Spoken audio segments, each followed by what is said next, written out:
nos alimenta el alma, el espíritu en todo lo que hacemos, ¿no? Agradezco mucho la deferencia de la invitación. Y bueno, a mí hoy me toca hablar de un tema muy importante dentro de la función que desarrolla un profesional de la medicina. No sé si por ahí podamos compartir mi pantalla o desde aquí lo puedo hacer yo. Magistrada, si usted es tan gentil de compartirla, con todo gusto. Ok, ya está.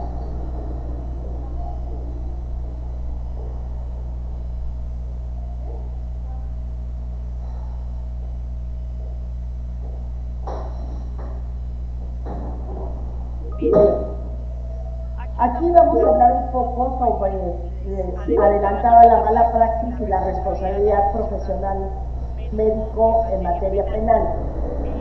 Y esto se da con el tema del actuar diario de cualquiera de los profesionales del derecho, digo, perdón, de la medicina. Habíamos escuchado con antelación al ponente y que la verdad, dicho sea de paso, una extraordinaria ponencia en cuanto al tema de los principios, ¿no? Los éticos, los científicos y los legales que debe de observar todo profesionista, en este caso en la materia de medicina, dentro de su actuación cuando está de frente a un paciente. Él hablaba algo muy importante en cuanto al tema de que cuando una persona pierde su salud, podemos ubicarlo dentro de un grupo pues vulnerable, ¿verdad? Porque requiere el apoyo de las personas que están a su alrededor dependiendo del espacio físico o del lugar en donde se encuentre. Y en este caso es una persona que ha perdido su salud y que por lo tanto requiere de una protección médica y que por ello acude ante un profesional de la salud para efecto de recuperarla en la medida de lo posible, en el porcentaje dependiendo de la enfermedad que se tenga. Y aquí decimos que esta es una profesión sumamente delicada, de alta responsabilidad desde luego, porque ustedes trabajan con vidas humanas. Yo recuerdo que hace mucho tiempo uno de mis maestros en la facultad nos decía que el médico enterraba sus errores y los abogados los dejábamos en la cárcel. Y cierto o algo puede haber al día de hoy en este tipo de temas. Ustedes tienen el bien de mayor valía para el ser humano, que es su vida misma, ¿no? Jugamos o juegan ustedes, utilizando esta palabra, trabajan en esa línea tan delgada que existe entre lo que es la vida y lo que es la muerte. Desde luego que con el juramento ortográfico que ustedes llevaron o hicieron cuando se graduaron de su escuela, ¿no? De sus facultades, es defender la vida a costa de lo que sea y tratar de recuperarla cuando una persona la ha perdido por determinados motivos, por una enfermedad, por un accidente, por n número de situaciones que es por lo que se puede perder parte de nuestra salud, ¿no?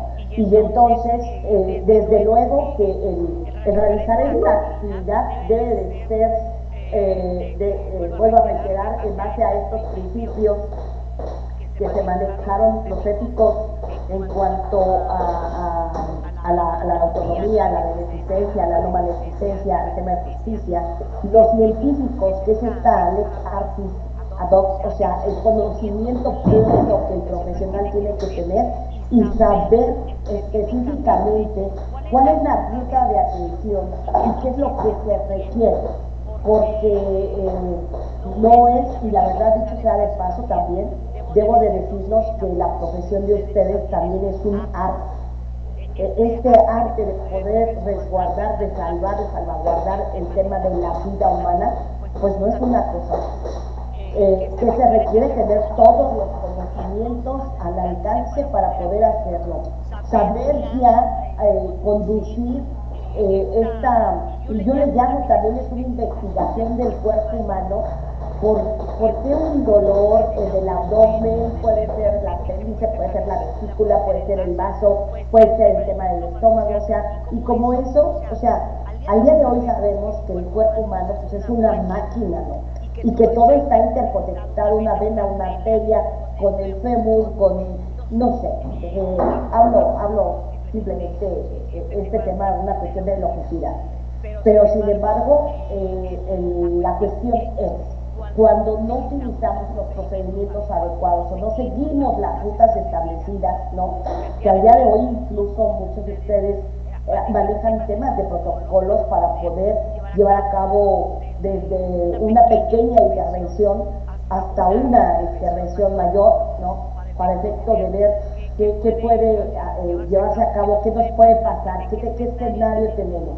Por eso es el tema de los estudios previos, para ver si la persona es diabética, si la persona es hipertensa, si tiene algún problema de corazón, y tener a todos los profesionistas. Ustedes trabajan siempre de manera grupal. Si está el tema del, puedo hablar de una cirugía de un anestesiólogo, ¿no? Y el anestesiólogo va y te hace un expediente médico, que al día de hoy tenemos, incluso, y ustedes lo saben mucho mejor que yo, dos normas, ¿no? Dos normas que debemos de utilizar. La norma 04 en cuanto a los expedientes clínicos aún de papel, y pues la norma 024 en cuanto a los expedientes electrónicos, que es lo que al día de hoy ya estamos en este tránsito. Entonces, y llevar documentado todo, y quién interviene, cómo interviene, en qué momento interviene, porque después, o lamentablemente nosotros, dentro de la función, por un lado, de investigación de un hecho delictuoso, y por el otro lado, como juzgadores, ustedes llegan a las puertas de los tribunales por una mala intervención o por un mal procedimiento, y que hay ocasiones en que, bueno, ¿y dónde está lo primero? Punto número uno, y aquí se los voy a hacer esta recomendación: siempre no deben de olvidar jamás recabar por escrito este consentimiento informado, porque esta es una autorización que el paciente le cede a todos y cada uno del equipo médico y enfermeras, enfermeros, que van a estar en la salvaguarda de su vida. ¿Para qué? Pues para recuperar la salud que en su momento fue perdida, porque ya lo hicimos en el número de causas. Y este consentimiento médico a ustedes nos puede salvar de cualquier situación. Pero cuando no se tiene este consentimiento informado, desde ahí es lo primero que pregunta una autoridad ministerial, me refiero al Ministerio Público, la integración de una carpeta de investigación, y que posteriormente pues también lo va a analizar el juzgador en el momento en que tenga que decidir o resolver sobre la situación jurídica de ustedes. Por eso es tan importante que ustedes tengan estos consentimientos informados. Aquí decía, se establece que es la voluntad de la persona que está mal de salud o que ha perdido su salud en una pequeña parte o una gran parte, para el efecto de que ustedes puedan llevar a cabo todos estos procedimientos. Pero habrá ocasiones en que no siempre el usuario del servicio tenga la capacidad para autorizarlo, y por lo tanto, bueno, pues si es una persona mayor de edad y que se encuentra casado legalmente, bueno, pues la esposa, o si no está casado legalmente y tiene hijos adultos o mayores de edad, pues el hijo, y tendremos que ir buscando quién nos da la autorización, quién es la persona que lo lleva, para el efecto de que nos dé este consentimiento informado y podamos llevar a cabo todos estos procedimientos. ¿Por qué? Porque en la vida diaria surge algo que es la mala praxis.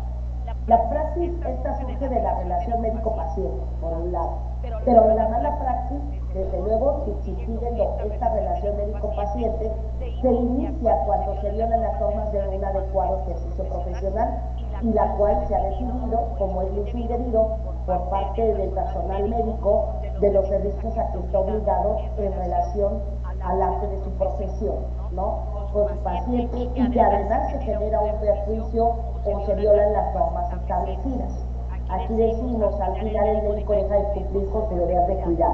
Y para ello, también es importante decirles que dentro de una ley que se llama el Código Penal del Estado de México, están contemplados qué es un delito, los tipos de delito y en qué pueden ustedes incurrir, y que sí lo vamos a analizar en unos momentos, ¿no? La mala praxis se da cuando el médico, a través de un acto propio de su actividad y en una relación causal, causa-efecto, es un movimiento que realiza el médico al ejercer esta profesión. Entonces es una actividad, ¿no? Y que se produce un daño, y este daño podría o puede ser la mayoría de las veces, los delitos se manifiestan de dos maneras. Un delito puede ser doloso o puede ser culposo. Primeramente, les debo de decir que el Código define al delito como una conducta típica, antijurídica, culpable y punible. ¿Esto qué significa? Que se establece en el Código Penal una conducta que puede ser de hacer, o sea, de acción, o una conducta que puede ser no haciendo, que es una conducta de omisión. Está tipificada en la ley, porque se encuentra en el Código Penal, porque previamente pasó por un proceso legislativo en donde la Cámara de Diputados determinó que esta conducta, una conducta, si se describe, puede ser considerada, no puede, es ya considerada como delito. Viene todo el proceso legislativo de creación de la norma hasta la sanción y la puesta en vigor a través de lo que se establece y se publica ya en una gaceta oficial. Es antijurídica porque es contraria al hecho, ¿no? Hablamos de un tema de culpabilidad en cuanto a que el médico tiene que responder de esta conducta a título, ya hablaremos la forma de que actuó, y desde luego que se habla de punibilidad porque es sancionado con una pena privativa de libertad que puede ser conmutada, pero trae una pena, ¿no? Y todos los delitos hablan de una pena. Entonces, aquí hablaríamos de esta primera parte de lo que es el tema del delito. Luego hablamos que los delitos pueden ser dolosos, y el delito es doloso cuando existe, cuando se obra conociendo por parte del médico los elementos del tipo penal o previendo como posible ese resultado, cuando se obra conociendo los elementos del tipo o previendo como posible el resultado típico. Es la facultad de querer, ¿no? La capacidad que tiene el médico de querer y aceptar la realización del hecho descrito por la norma. Ejemplo, y lo voy a decir y me hago cargo de mi comentario, pero hemos tenido, y solamente voy a tratar de poner en consideración de ustedes aquellos asuntos que su servidor ha conocido por lo largo de tantos años en la experiencia dentro del sistema penal. Aquel médico que atiende a un paciente que llega con un dolor abdominal y le dice que es necesario llevar a cabo una cirugía y que hay que extirparle la vesícula y resulta, ¿no? O la pelvis, se me olvida la pelvis, el que tuve fue de una pelvis. Y posteriormente se advierte que el tema no era la pelvis porque la persona sigue con síntomas y resulta que se le estaba destrozando el intestino. Voy a utilizar esa parte. Entonces, cuando ya lo entiende algún otro médico y se le explica y él ve el expediente médico y dice, bueno, ¿y por qué fue la apéndice si la apéndice estaba en buenas condiciones y Pero ahí el médico primero que lo atendió pues tenía esta forma de que sabía que no debería de hacer, y entonces este tema va muy ligado también con la cuestión ética, ¿no? Y ese es un delito doloso cuando ustedes tienen la conciencia y voluntad de hacer algo a sabiendas que ese tratamiento no le va a funcionar porque no es el correcto, porque no es el adecuado, o porque a lo mejor la persona simplemente tuvo una indigestión estomacal y llegó con ese dolor.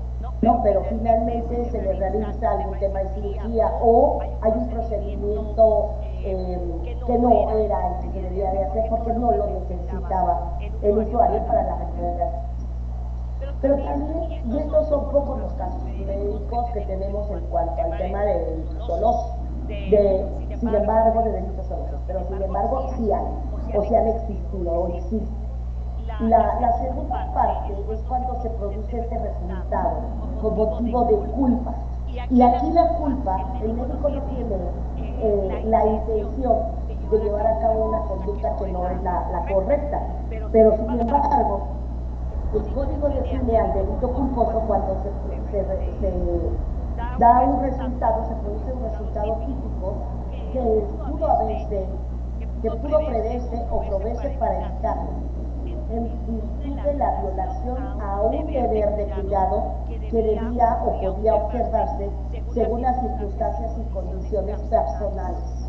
Esto, al día de hoy, vuelvo a reiterar, es una conducta pues reiterativa de muchos prestadores del servicio de la salud, porque, ejemplo, aquella enfermera que al momento en que concluye una cirugía, el médico le indica que cuente el instrumental que en un primer momento se contó, y ustedes mejor que yo lo saben, porque se cuenta antes y después.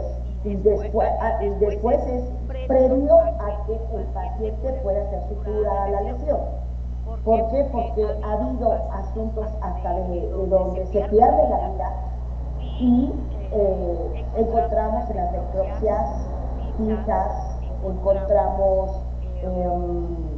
gasas y una serie de situaciones del instrumental médico quirúrgico dentro del paciente. ¿Qué significa? Que no se tuvo el cuidado necesario para efecto de poder cerrar a esta persona antes de.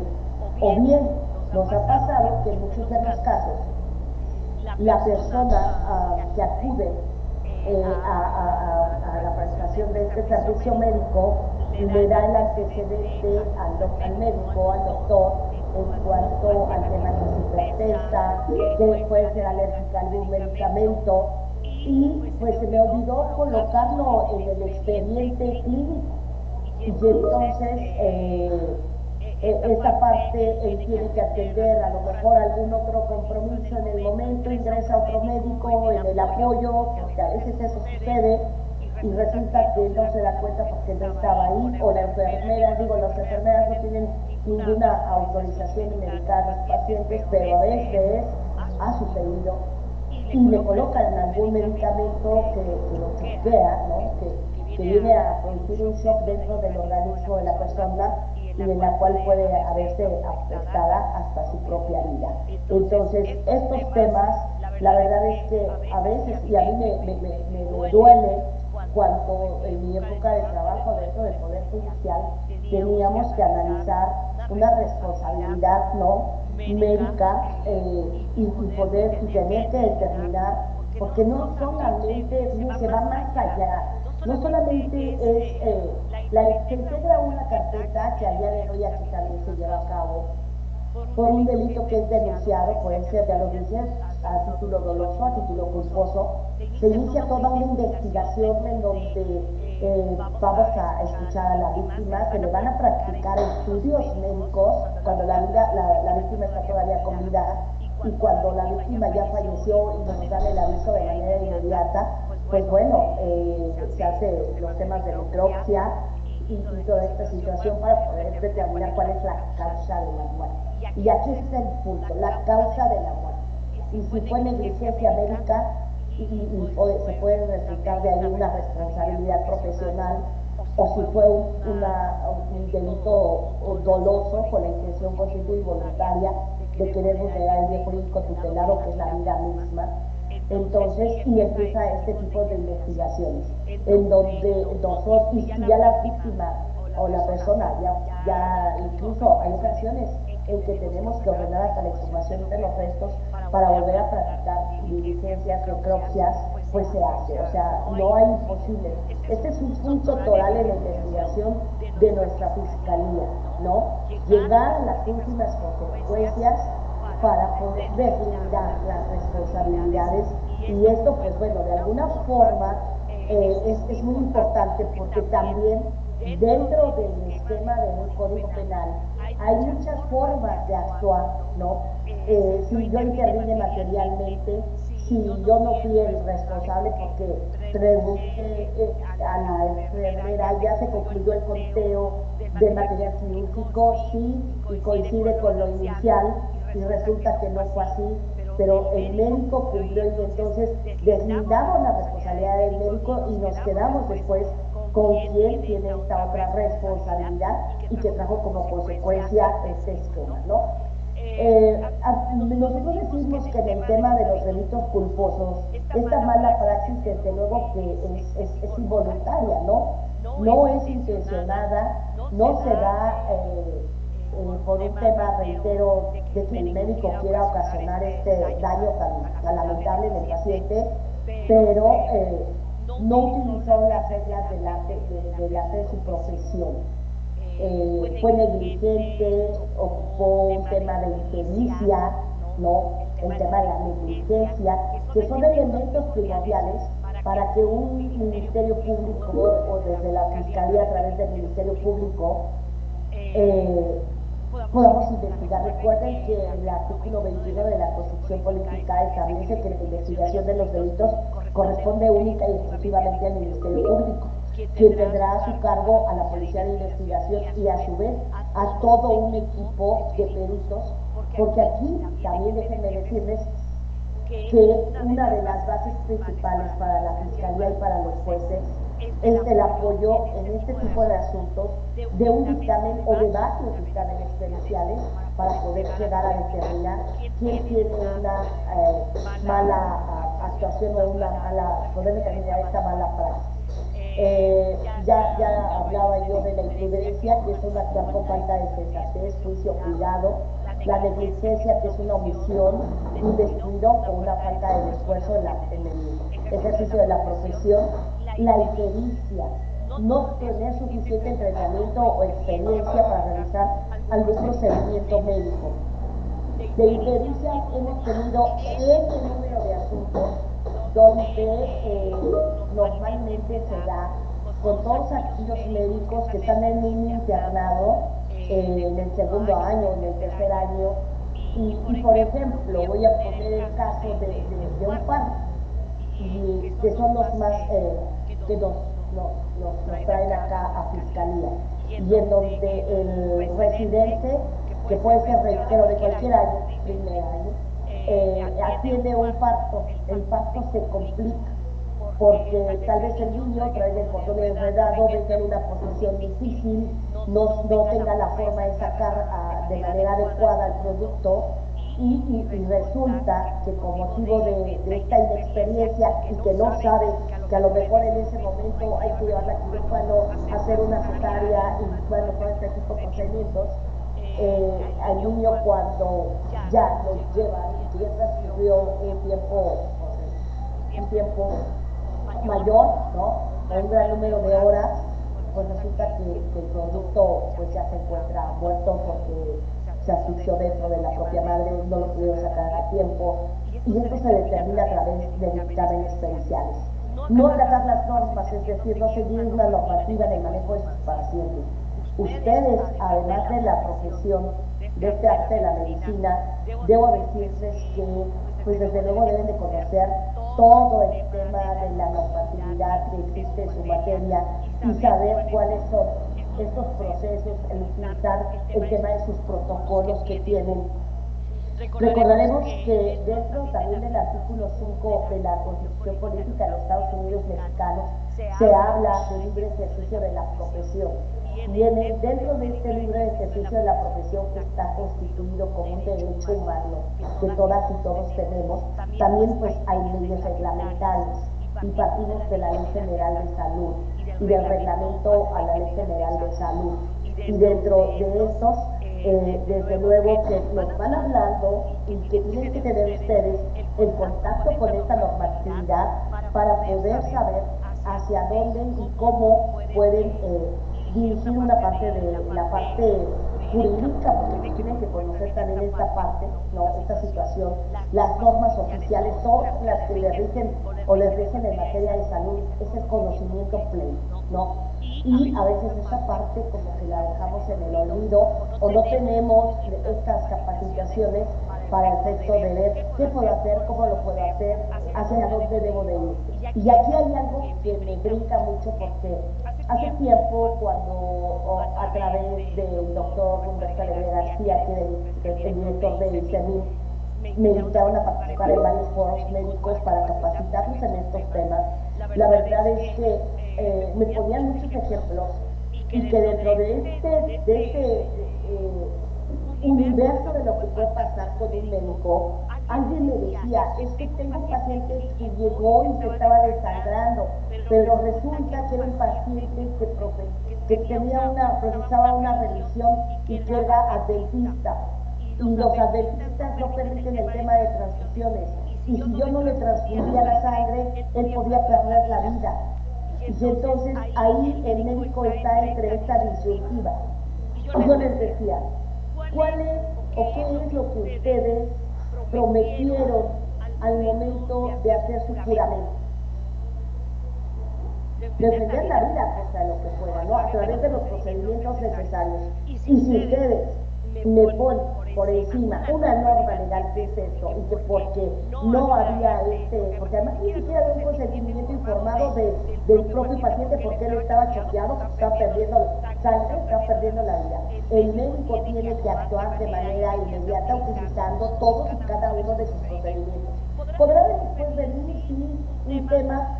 El tema religioso no es algo que esté, y lo digo con todo el respeto, por encima de un tema de legalidad y porque ustedes podrían tener mayor problema si no hacen todas estas situaciones cuando ven que está perdiendo la vida el paciente, porque no están cumpliendo con esta situación y les puede acarrear, porque un perito médico va a decir, si el médico lo hubiera transfundido, él hubiera salvado su vida. Pues no lo hizo, pero porque le dijeron que tenía un tema religioso. Ha sido un tema muy discutible, ha sido un tema muy discutible, pero finalmente el violar una norma moral no tiene una repercusión penal que si se viola una norma penal, ¿no? Y con eso me quedo en este momento. La cuestión de la licencia, en este elemento que dice aquí, la diapositiva debe concluir para que se pueda hablar de una negligencia médica y que traiga también como consecuencia el derecho a una indemnización. Si la persona está viva, la ley penal establece una pena privativa de libertad, una multa que se va a pagar a favor del erario del Estado y desde luego el pago integral de la reparación del daño. ¿Por qué? Porque a lo mejor la víctima tuvo y debió de haber erogado otros conceptos médicos en otro hospital, otra atención, o incluso pudo haber llegado ya a un hospital de salud pública en donde también se hacen cierto tipo de pagos, ¿no? Requería a lo mejor de unos tornillos, una barra espaciadora para las vértebras, y esa no la da salud pública, esa la tienen que comprar, ustedes lo saben, los familiares de los propios usuarios para poder ponérselas, ¿no? En una cirugía. Entonces, hay temas de indemnización, que es separación del daño, que de verdad les comento, a veces se van a unas cantidades impresionantes y que el médico pues no tiene para pagarlas, y entonces en este tema, si ustedes, aun cuando la pena en un delito culposo, que lo establece la propia norma, les voy a decir, en el delito culposo se sanciona, el delito es culposo, tendrá una pena de 3 a 12 años de prisión y multa de 50 a 200 días. Estos 3 años de 3 a 12 es una pena que puede ser conmutada. ¿A qué me refiero? A que si el juez, el magistrado, les fija una cierta cantidad de dinero, ustedes no se quedan desde luego detenidos, porque no es un delito que amerite una prisión preventiva oficiosa, cuando es un delito de tipo culposo. Y entonces se transforma la pena privativa de libertad por el pago de una multa. Sí, pero siempre y cuando se haga un pago de la reparación del daño. Y si este pago de la reparación del daño no es accesible a ustedes por lo elevado que pueda ser, yo he tenido pagos de reparación del daño de algunos médicos hasta por 5 millones de pesos. Y puede ser que me ande quedando ahorita ya corta. Entonces es muy importante verificar todo este esquema, ¿no? Ahora, fíjense que además, y algo que es muy delicado en materia penal, cuando se comete un delito a título de culpa, con una negligencia médica, una mala praxis, también trae consigo, que para mí esto, pues bueno, me parece delicado, todos y cada uno de los que somos profesionistas, porque viene una suspensión o la privación de derecho. Esto significa que nuestra cédula nos va a establecer el juez que podemos ser inhabilitados para el ejercicio de la profesión por determinado tiempo. Este tiempo se va a dar en función de la propia pena que les pueda establecer el juez. Entonces, reitero lo complicado del caso que puede ser el incurrir en una negligencia de esta naturaleza, ¿no? Desde luego que ustedes, Dios nos libre la hora, pero cuando tengan un problema de esta entidad, tienen que buscar también un abogado profesionista o profesional y que maneje los temas de medicina, que sepa que existe la comisión de arbitraje médico, que hay un comité del expediente clínico en local, lo que se hace en lo que se tiene en los hospitales, que vamos a requerir de peritos especializados.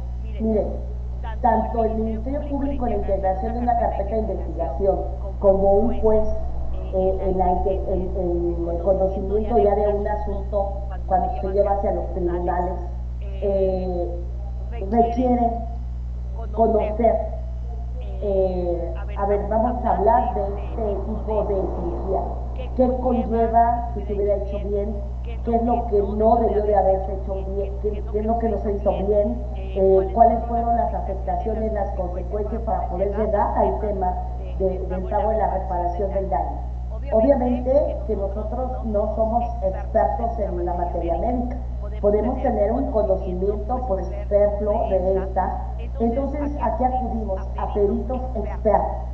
Y el perito es aquella persona que me va a emitir un dictamen, o me va a hacer, para que ustedes me lo entiendan, va a hacer un informe del caso médico y me va a ir determinando punto por punto. El médico aquí actuó de manera correcta porque utilizó esta norma y llevó a cabo el procedimiento de esta manera. Todo bien, todo bien, todo bien. Y va a llegar el momento en que él me diga, pero sí, se advierte del resultado de la necropsia, que a la víctima se le encontró unas pinzas al interior y 3 gasas, ahí ya me va a decir, esto pues desde luego que no fue correcto, es indebido, por esto, por esto, por esto. Y la consecuencia que trajo fue una infección generalizada, en donde una sepsis generalizada, y que a consecuencia de esa sepsis tuvo alguna cuestión. O incluso cuando se corta alguna pena, alguna situación, y me dicen, es que falleció por un shock hipovolémico. ¿Por qué? A consecuencia de la pérdida de sangre. ¿Y por qué perdió sangre? Bueno, pues es que antes de cerrarlo se dieron cuenta que tenía una hemorragia por un mal corte, porque fue más allá del hígado o del riñón, no lo sé. Y eso trajo como consecuencia este resultado, que es un resultado típico, sí, porque perdió la vida, o es un resultado donde se puso en peligro el bien jurídico tutelado por la norma, que es la vida, cuando hablamos de un delito culposo y que la persona sobrevive, ¿no? Entonces, deben de considerar también siempre abogados especialistas en el manejo de sus asuntos. Bien, ¿qué sucede aquí hablamos de una denuncia?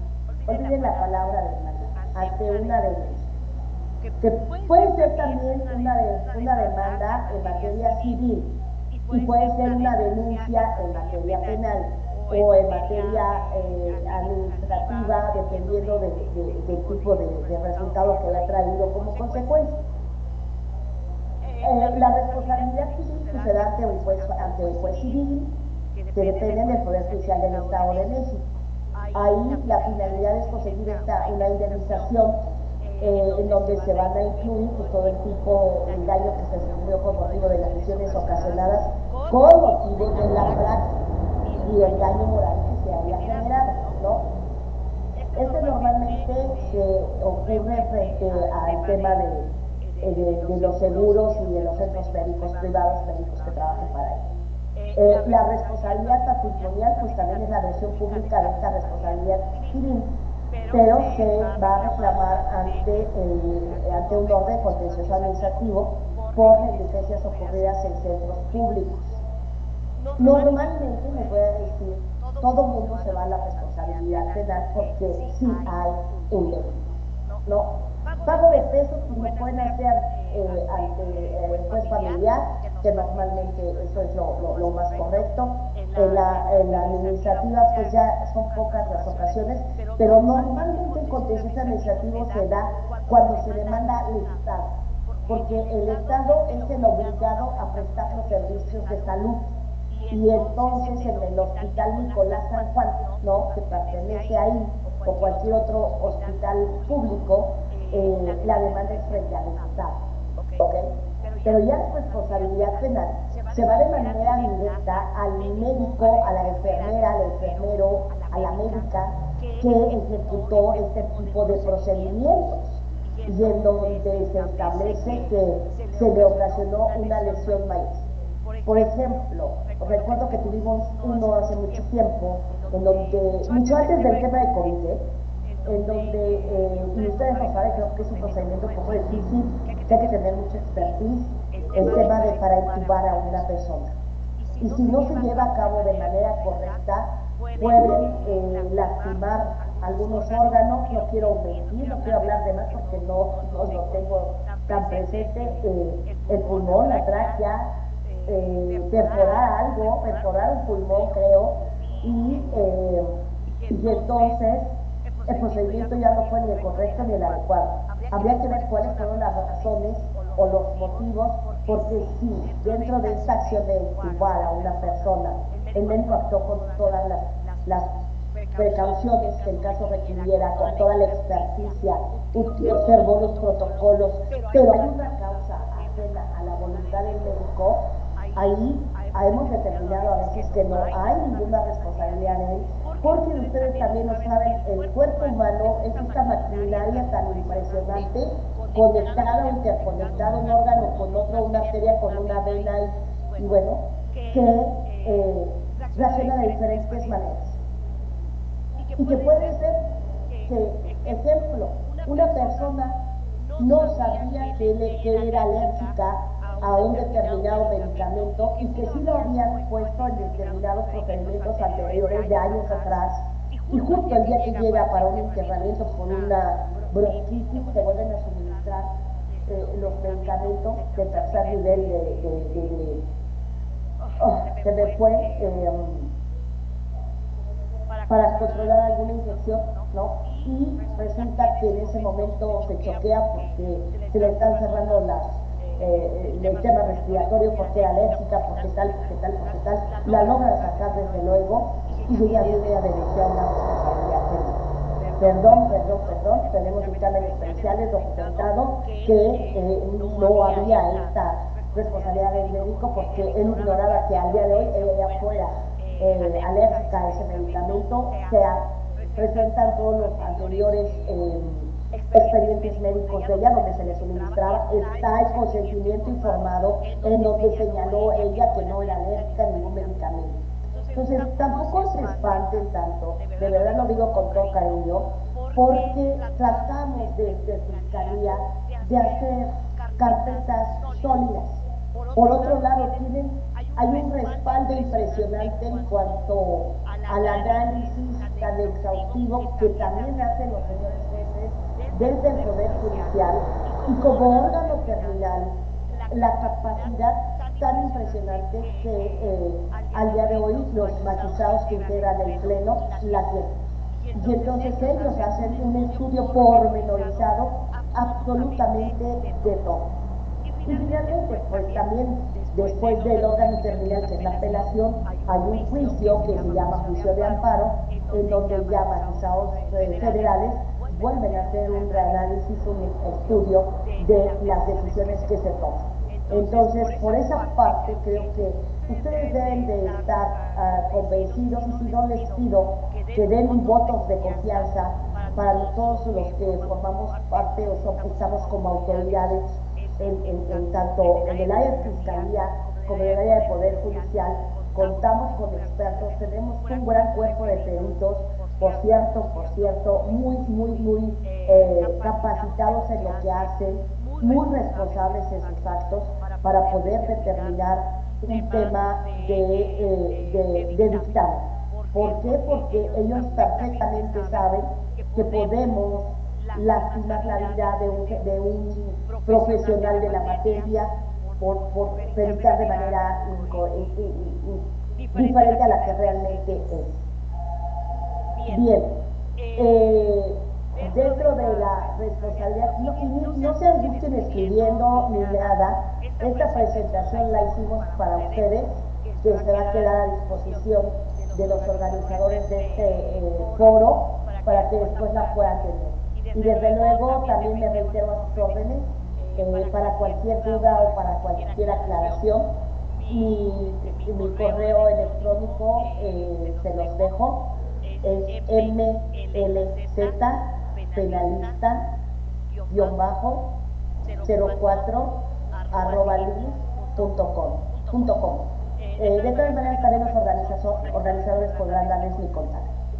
Bien, obviamente yo no litigo ni soy parte de este tema, pero en lo que podamos apoyar, en lo que podamos encauzar, creo que la sinergia que debemos de hacer, no solo en el Estado de México, sino en toda la República Mexicana, es desde luego cuidar nuestras actividades, porque tal vez si el día de ayer yo no hubiera ido al hospital al que fui y me hubiera suministrado tal, hoy no hubiera podido estar con ustedes, porque lamentablemente ayer tuvimos un accidente, nada grave, nada delicado, pero de verdad que es esta parte de la unión y de la comunión que tenemos que tener todos los profesionales, porque también, dicho sea de paso, debo de decirles que nosotros como servidores públicos también podemos incurrir en responsabilidades jurídicas penales, ¿no?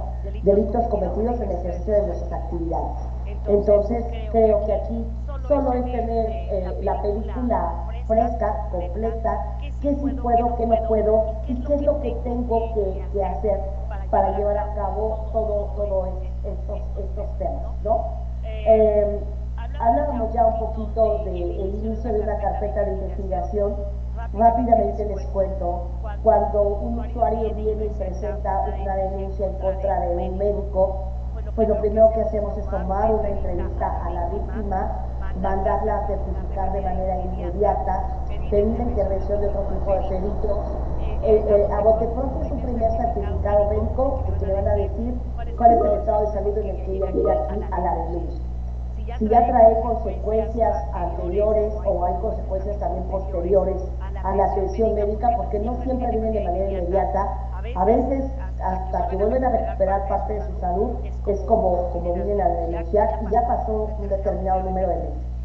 Sin embargo, eso no es óbice para no iniciar una carpeta, damos todas las intervenciones, hacemos la protección de nuestra víctima, que hay que protegerla, independientemente de cualquier tema, y desde luego ya cuando llegamos a tener ubicado quién es el médico tratante y si fue en un hospital privado o público, pues empezamos a pedir los informes, los expedientes clínicos completos en copias certificadas, lo giramos a los directores de los hospitales o a los dueños, a los encargados de cada hospital, si es público, si es privado, si es público, para que podamos tener el nombre y datos de la persona que probablemente. Recuerden que en una investigación ante el Ministerio Público todo es a nivel de probabilidad y de hecho hasta con el juez.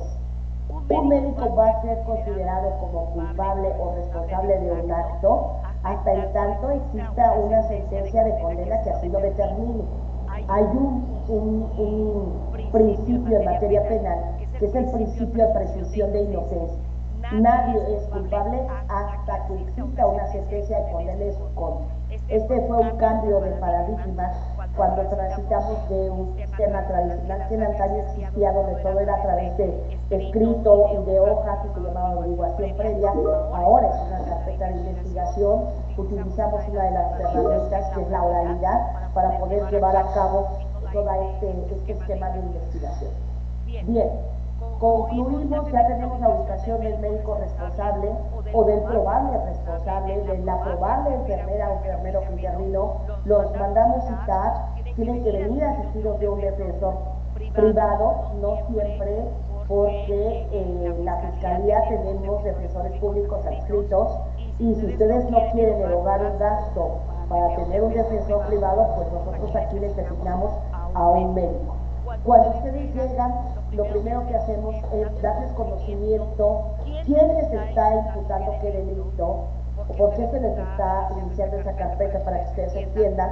Les damos el acceso total a la carpeta. Si ustedes gustan copias, tenemos la obligación legal y jurídica de entregarles unas copias sin ningún costo la primera vez.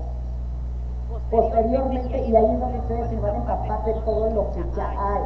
Obvio que yo voy a mandar citar a los responsables de la salud hasta en tanto ya también tenga resultados de dictámenes médicos y que me digan si sí hay una negligencia o no, porque pudiera ser el caso como lo que les comentaba de los antibióticos, ¿no? Los antibióticos de tercer nivel, y que la víctima no tenía ni idea, ella en ese momento ya era susceptible o fue susceptible a una intoxicación total. Entonces, ahí cuando me lo determinan, la verdad es que mandamos al archivo definitivo esa carpeta o un nuevo ejercicio de acción penal y ni siquiera les molestamos porque no hay una responsabilidad que perseguir en contra de ustedes. Entonces las carpetas no siempre llegan a juzgado, puede concluirse de esta forma que la propia ley me da en cuanto a aquí, a partir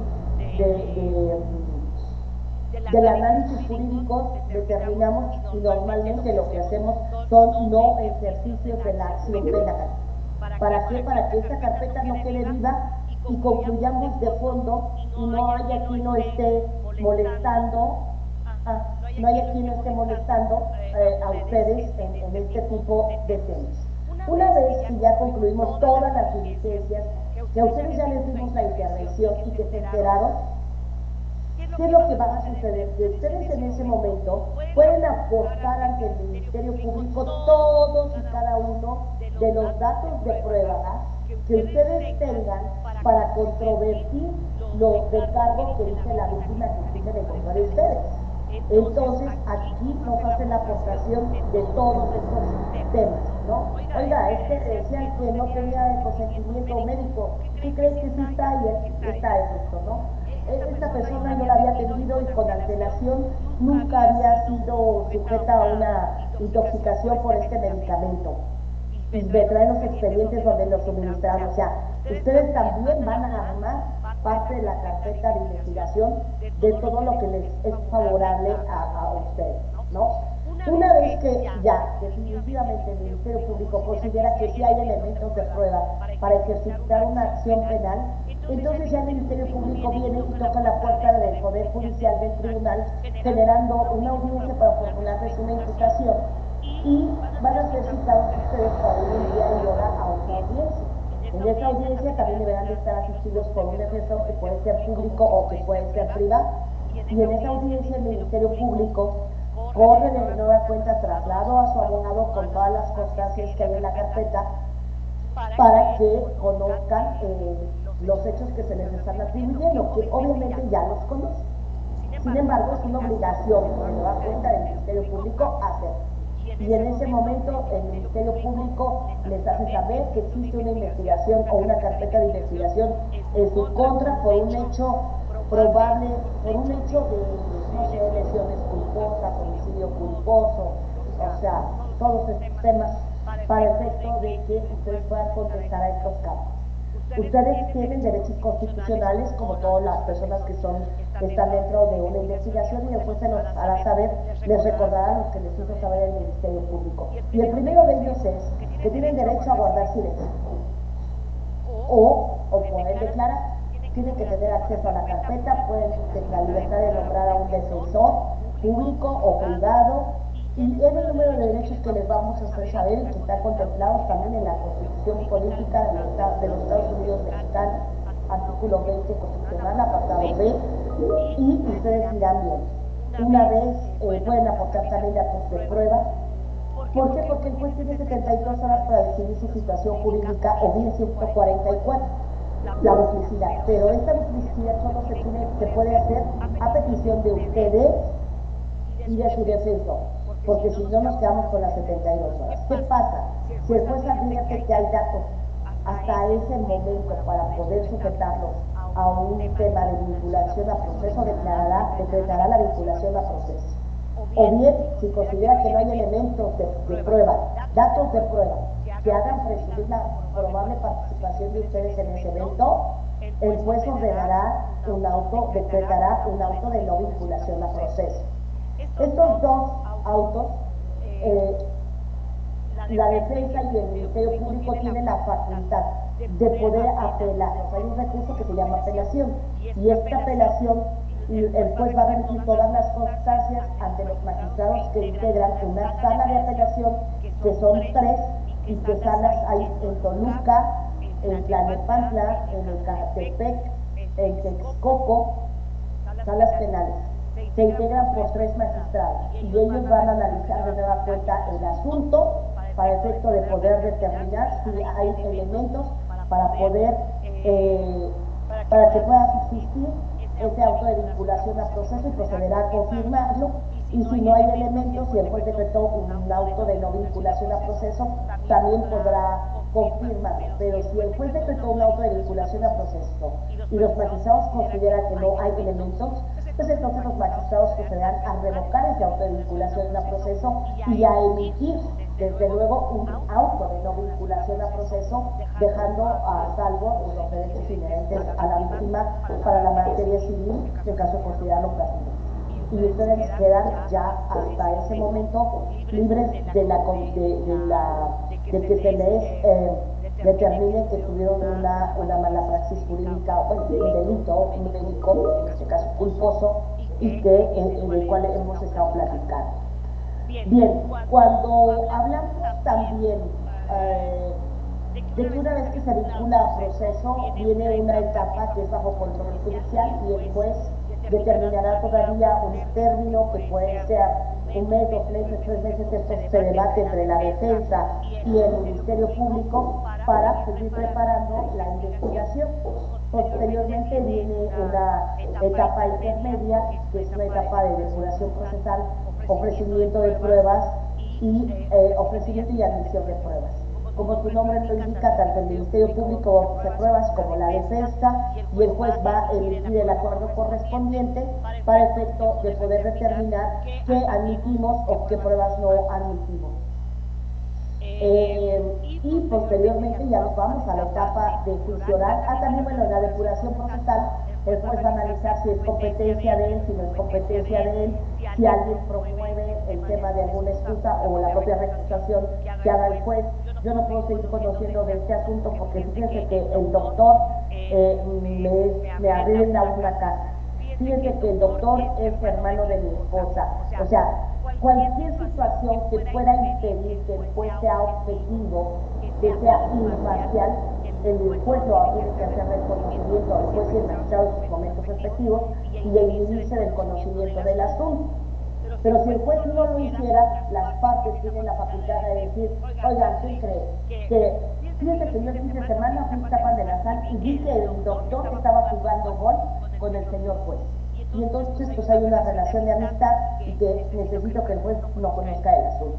O sea, todo eso se alega en el tema de la depuración procesal, el ofrecimiento de pruebas y la admisión. Y finalmente pasamos a la etapa de juicio. En esta etapa de juicio ya van a ir desfilando los órganos de prueba. ¿Quiénes fueron los órganos de prueba? ¿Qué son los órganos de prueba? Es aquel testigo que vino y declaró, es la propia víctima. Cuando hablamos de un juicio en el sistema de corte acusatorio, adversarial y oral, el juez no tiene conocimiento de nada, el que llega a juicio, de lo que hay en la carpeta. Esto significa que todo tiene que ser desahogado de manera directa ante el juez del conocimiento. Y ahí la víctima va a ir de nueva cuenta a declarar qué fue lo que pasó, cómo pasó, y tal. Se ofreció también la pericial en materia de medicina. Pues voy a llevar a mi perito, a mi querida doctora Kenia, para que ella le narre ante el juez a través de un interrogatorio y un contrainterrogatorio que le llevarán a cabo las partes, para que vuelva a hacer precisiones exactas de lo que ella peritó, por qué llegó a esta decisión, por qué dijo que sí hay una parte de responsabilidad del médico y por qué hay otra parte de responsabilidad de la enfermera. Me explicó y vamos a ir desahogando todo lo que se hizo en la carpeta, pero aquí ya en oralidad, de frente al juez, para que en este principio de inmediación, el juez inmedia la prueba.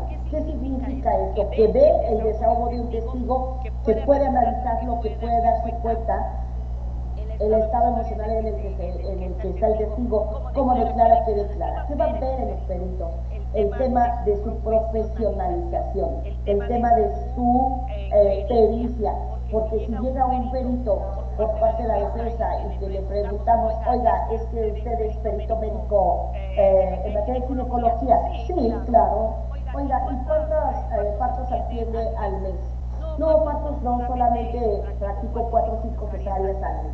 Y tenemos por el otro lado un perito de la fiscalía que se dedica a trabajar en la mañana en la fiscalía, en necropsias, en todo este tema, y en la tarde trabaja en el hospital Nicolás San Juan y en la noche trabaja en el ISSSTE, ¿no? Y le dicen, pues también tiene la especialidad en materia de ginecología, ¿cuántos partos atiende al día? Pues al día atiendo de 10 a 12. ¿Y cuántas cesáreas? Pues a lo mejor estoy exagerando, ¿no? 6 cesáreas. 3 cesáreas, 7 partos, y le hacemos una cuenta y es esta es la práctica profesional, ¿no? Y entonces el juez empieza a hacer sus valoraciones y nos los va a decidir cuando empieza la decisión, la sentencia. Este procedimiento, fíjense, cuando hablamos de sentencia, significa la palabra sentencia, sentir. Entonces el juez por eso inmedia la prueba, porque después con todo esto que él observó, que vio, que tuvo el contacto directo con la víctima, con el testigo, con el perito, él se va formando ya un criterio jurídico, lo soporta jurídicamente hablando, para poder decir el derecho o decidir la controversia jurídica.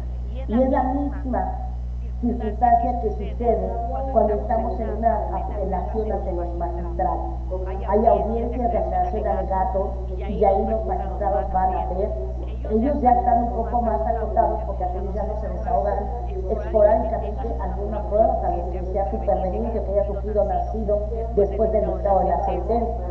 Pero ellos van a escuchar los alegatos de los abogados del Ministerio Público, de la defensa público-privada, van a escuchar al médico, a la médica, a la enfermera, al enfermero, a los que hayan participado, que advierta que tienen una participación en estos hechos. Y bueno, y es como se decía al final en una sentencia, que puede ser una sentencia absolutoria o una sentencia condenatoria, ¿no? Y bueno, esto es en el tema de la presentación de lo que sucede en un caso médico y lo que puede acontecer. ¿Qué les sugiere? Punto número 1, la protección para ustedes es este consentimiento informado. Punto número 2, cerciorarse y llevar a cabo perfectamente y en orden, a pie juntillas, como se dice, el tema de sus protocolos.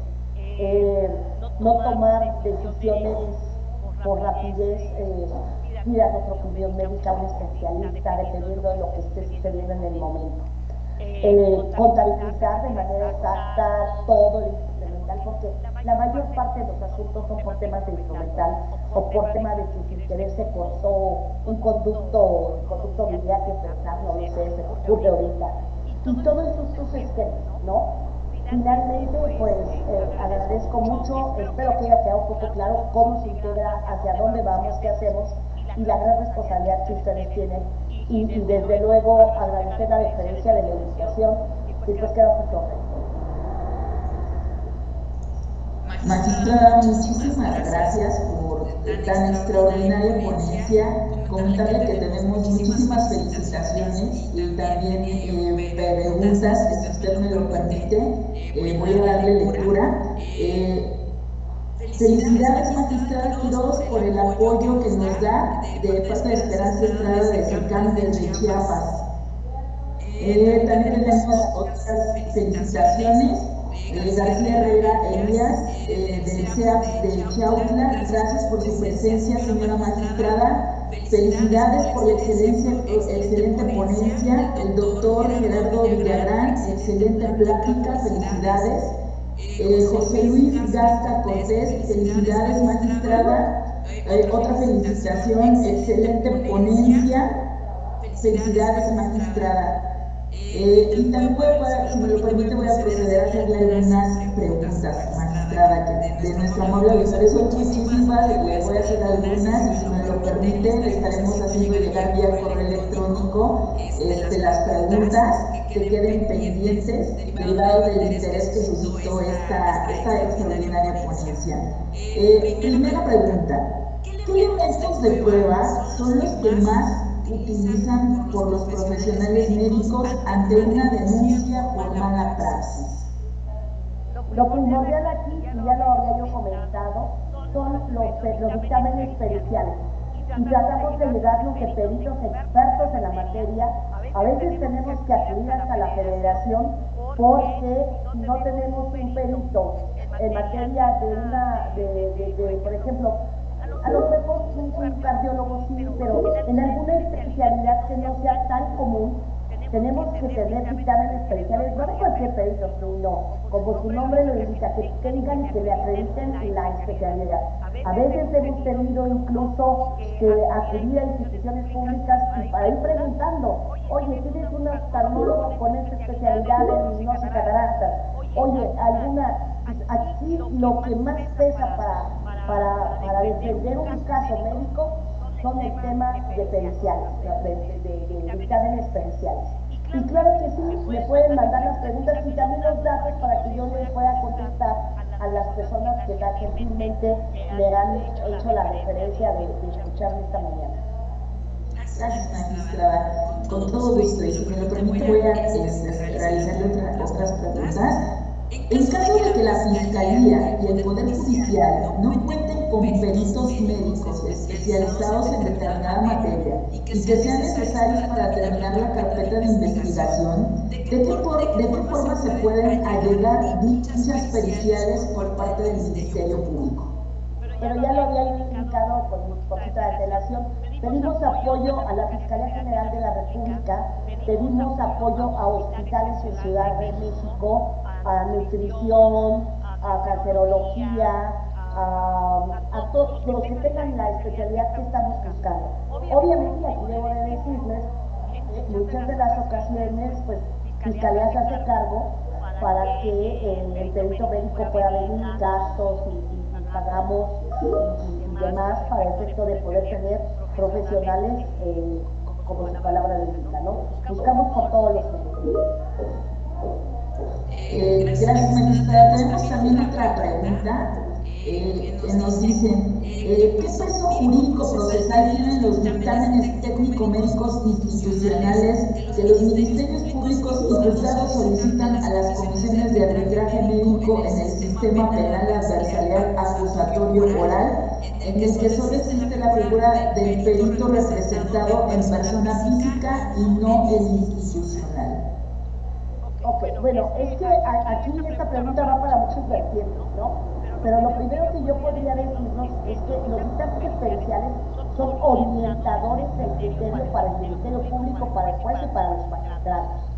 Finalmente, obvio, se toman en consideración cuando encontramos que hay una coincidencia, cuando advertimos que uno no contraviene a otro, y entonces en esta libre valoración de la prueba que los jueces y que el Ministerio Público tiene, podemos tomarlos en consideración o bien decir, no, pero tengo que fundar y tengo que motivar por qué ese dictamen no me genera convicción. No todos los dictámenes significa que ya por ese simple hecho tienen ellos una responsabilidad, porque yo tengo que ayudarme de otros datos de prueba, incluso testimonios. Dentro de una cirugía que intervino, pues el anestesiólogo lo traigo que declare, el enfermero lo traigo que declare, además del perito, del médico que practicó, había el otro instrumentista o estaba el accidente. O sea, tenemos que ayudarnos de masa. Son simplemente este tipo de dictámenes que me refieren, ilustran el criterio del juzgador para llegar a la toma de la decisión. Gracias. La siguiente pregunta, ¿qué implicación tiene el médico residente al realizar un error? Es la misma que si fuera es un profesional del derecho, él ya tiene una calidad de médico cirujano y tiene que responder de sus acciones al igual que el médico que ya tiene 15 años ejerciendo. Tiene que responder de esa responsabilidad. Y habría que ver si alguien le dio esa facultad para poder intervenir en ese parto, en esa cirugía, en esta intervención. O sea, deslindamos todo lo que conlleva, ¿no? Pero es la misma responsabilidad. Gracias, magistrada. Siguiente pregunta. ¿Un nutriólogo debe recabar el consentimiento informado en sus consultas? Sí, yo creo que sí, porque la verdad es que si en un momento determinado algo dentro del tema de la dieta que se le dé a la paciente trae como consecuencia que le acelere, no sé, o le desemboque en un hipertiroidismo o alguna glándula que le afecte, pues yo creo que, miren, yo pienso que es así como la regla de oro en todas las profesiones. Es más, hasta para un fisioterapeuta, ¿no? Que no tiene la calidad de médico como tal, pero bueno, creo pensarlo, creo que es otra rama, otra situación, pero sin embargo para mí este consentimiento informado es lo que le puede salvar a un médico de no perder una cédula profesional en el ejercicio de su profesión. Gracias, magistrada. Siguiente pregunta. ¿Cuál es el límite de tiempo para que el paciente ponga una demanda en la vía civil o penal? A ver, no hay límite de tiempo. En materia penal, si la ley habla de 3 a 12 años, 12, 13, 14, serían 15. El término medio aritmético para que prescriba su acción serían 7 años, 6 meses. En materia penal. En materia civil habría que checar los términos, no lo tengo presente y tampoco voy a inventar algo que desconozco, porque sí hay acciones que prescriben. La propia norma lo va dando. La propia norma la va dando. En materia penal es el término aritmético de la pena, pero en ningún caso será menor de 3 años. Gracias, magistrada. Siguiente pregunta. Si no se cuenta con los insumos y ocurre una muerte materna, ¿se omite el delito? Híjole, ahí habría que ver de quién era la responsabilidad de tener los insumos. Si es un hospital público o si es un hospital privado.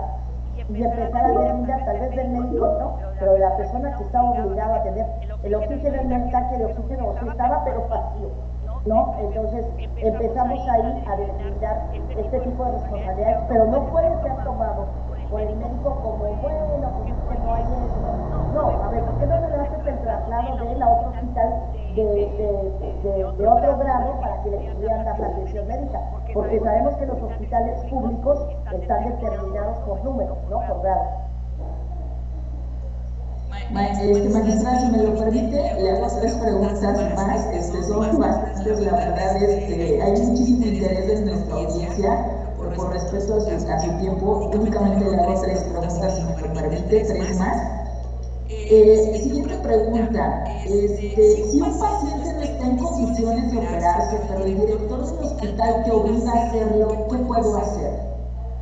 No puedes llevar a cabo esa cirugía porque perfectamente sabes que puedes ocasionarle la muerte o puedes ocasionarle un grave daño. Aquí el hecho es,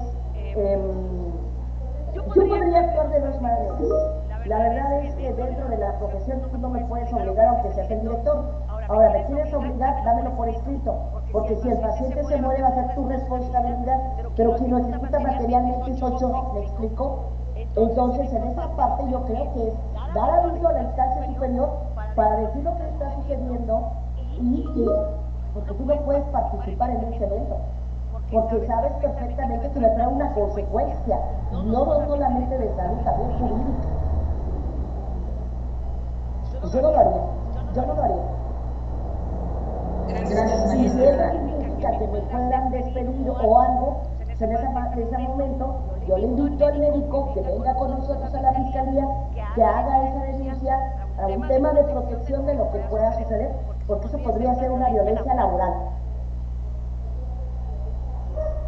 Muchísimas gracias, magistrada. Y si me lo permite, la última pregunta.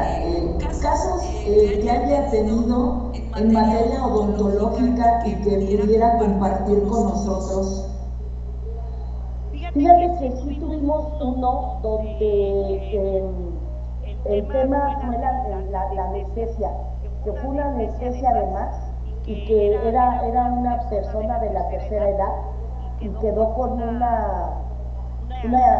como paraplegia, inmovilizado la mitad de su cuerpo, y se determinó que se excedió en ese tema. Al día de hoy, y quiero comentarles con esto, me encantaría cerrar, decirles que yo manejo todo el tema de violencia de género, niñas, niños, adolescentes, obviamente mujeres, y hemos tenido, ahorita tengo lamentablemente en juicio ya a 3 médicos por temas de abuso sexual, dos a menores de edad, por tocamientos, cuando se hacen revisiones a niñas que no tenían por qué tocar sus áreas genitales o su vagina, y el médico lo hizo, no obstante que una iba por un dolor de oído, la otra iba por un tema respiratorio, ¿no? Eso es una parte. Y en otro, temas de los ginecólogos, que realizan tactos cuando no tenía razón de ser, cuando no estaban autorizados, y ya incluso ya no es un tema de tocamientos, es un tema de violación. La introducción de cualquier parte diferente al órgano viril en la cavidad vaginal se llama violación. Entonces, solo recomendarles que tengan muchísimo cuidado y que cuando hagan este tipo de estudios esté alguien dentro con ellos, tanto de su personal como familiar de la víctima, que firmen este consentimiento, que le digan tengo que hacer este procedimiento por esto, por esto, por esto. Y yo creo que ahí ellos están, ahora sí voy a decirlo, se curan en salud antes de cualquier otro tema. Gracias, magistrada. Y me voy a permitir darle lectura a 2 felicitaciones, si me lo permite. Magistrada, felicidades. Su exposición es bastante clara y objetiva. Ser médico es ser altamente ético y profesional. La situación jurídica que nos rodea implica preparación continua, profesional y legal. Agradeciendo a su experiencia y habernos compartido la misma. Muchas gracias por su excelente ponencia, sus ejemplos claros de las realidades del ejercicio de la medicina en México, la importancia que generó la necesidad de tener el consentimiento bajo información. Muchísimas gracias, magistrada, por tan extraordinaria ponencia. Y, magistrada, si sería tan gentil, nos pide nuestra audiencia y también para que nosotros podamos compartirlo también posteriormente en pantalla, el correo de contacto para que puedan nuestro auditorio consultarle algunas situaciones y también hacerle llegar el resto de preguntas que nos hicieron llegar. Claro que sí, lo vuelvo a repetir, M de mamá, L de lucero, Z de zapato, penalista, _04,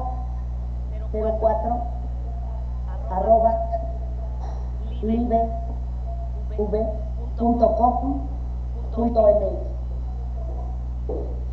Muchísimas gracias, magistrada, y si me lo permite, le haremos entrega en este momento de su reconocimiento virtual, después lo haremos llegar de forma física. Muchísimas gracias por formar parte de este simposio 2022 y compartir su vasta experiencia y conocimiento